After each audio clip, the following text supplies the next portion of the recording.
രണ്ടാം ബലാത്സംഗ കേസിൽ MLA രാഹുൽ മാങ്കൂട്ടത്തിലിന്റെ മുൻകൂർ ജാമ്യം റദ്ദാക്കണമെന്നാവശ്യപ്പെട്ടെന്ന് സർക്കാർ ഹൈക്കോടതിയെ സമീപിച്ചു.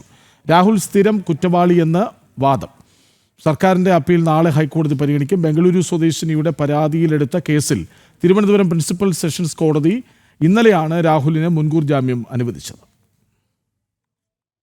രണ്ടാമത്തെ ബലാത്സംഗ കേസിൽ തിരുവനന്തപുരം പ്രിൻസിപ്പൽ സെഷൻസ് കോടതി രാഹുൽ മാങ്കൂട്ടത്തിലിന് നൽകിയ മുൻകൂർ ജാമ്യം റദ്ദാക്കണമെന്നാവശ്യപ്പെട്ടാണ് സംസ്ഥാന സർക്കാരിന്റെ അപ്പീൽ. രാഹുൽ സ്ഥിരം കുറ്റവാളിയാണ്. തെളിവുകൾ കൃത്യമായി പരിശോധിക്കാതെ മുൻകൂർ ജാമ്യം നൽകിയ സെഷൻസ് കോടതിക്ക് പിഴവ് പറ്റിയെന്നാണ് വാദം.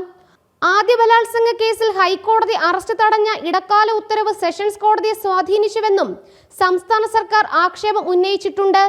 ബലാത്സംഗ കുറ്റം പ്രതിയുമായി ബന്ധിപ്പിക്കുന്നതിന് പ്രഥമ ദൃഷ്ട്യാ തെളിവില്ലെന്ന സെഷൻസ് കോടതിയുടെ നിരീക്ഷണം നിയമവിരുദ്ധമാണ്. അന്വേഷണം പ്രാരംഭഘട്ടത്തിലിരിക്കുന്ന കേസിൽ ഇത്തരം നിരീക്ഷണം അനുചിതമാണെന്നും അപ്പീലിൽ വാദമുണ്ട്. ഹോം സ്റ്റേയിൽ എത്തിച്ച് ബലാത്സംഗം ചെയ്തെന്ന് കാട്ടി ബംഗളൂരുവിൽ താമസിക്കുന്ന 23 വയസ്സുകാരി നൽകിയ പരാതിയുടെ അടിസ്ഥാനത്തിലെടുത്ത കേസിലായിരുന്നു രാഹുൽ മാങ്കൂട്ടത്തിൽ MLAക്ക് ഉപാധികളോടെ സെഷൻസ് കോടതി മുൻകൂർ ജാമ്യം അനുവദിച്ചത്.